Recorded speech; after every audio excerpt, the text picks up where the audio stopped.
Faceting isn't mysterious. It's the result of well-placed facets using well-considered angles based on the material we are cutting. Getting a stone to light up with color isn't a mystery, it's a formula. It's easy.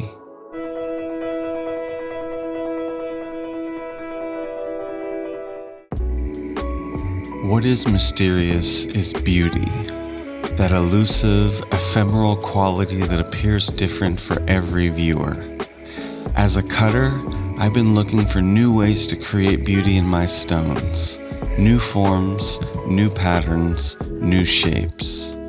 But sometimes in the search for something new, it's important to go back to basic principles to remind yourself of how the foundational designs work, and also to free yourself of the need to constantly invent. For today's video journey, I'm cutting a golden tourmaline that was naturally in a rectangular shape, so I thought it was the perfect excuse to go back to basics. The emerald cut is one of the jewelry industry's most standard cuts. In this version, it's composed of 2 tiers of crown facets and 3 tiers on the pavilion. The design starts with the girdle. This isn't a design that works well in the meat point style of pavilion point first. You need to establish the outline shape and you need to measure the corners to make sure they are exactly the same size. Only then can the crown and pavilion be built accurately and evenly. Once my shape's established, I find the angle on my jam peg which corresponds to 35 degrees. Since the jam peg has no set angles and the size of the stone changes the angle, I usually do this once at the start of each side to get my bearings, and then I build the design from there. Once I have the entire first tier done, you can see that my girdle facets and crown main facets create a perfect, continuous line around the stone. Notice here that the girdle is a little thin. I'm worried that I won't have enough room to cut the pavilion in, so I go back to the girdle and recut this one side. Much better and much safer now. After that, the rest of the crown is easy, with another row of tiny facets around the table that follows the pattern of the first tier.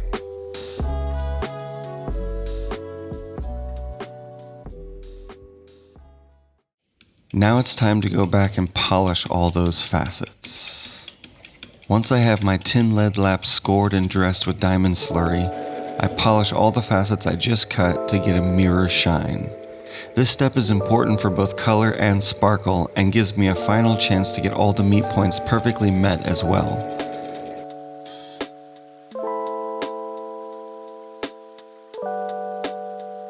Once all the facets are polished, I finish by polishing the table and then the girdle.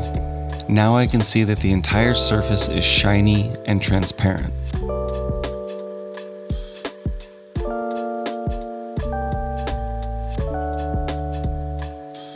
My next step is to take the stone off the stick, flip it over, and reattach it.